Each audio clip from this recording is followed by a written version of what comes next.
काय पडायचा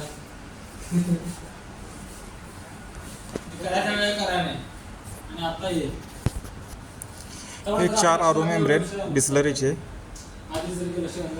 यातले 3 कॅन्डल्स, 1 2 3, 2 पॉवर सप्लाय, 1 2, वॉल्व पाण्याचा, पंप 2. टोटली 50 LPS मशीन झालेला आहे तयार.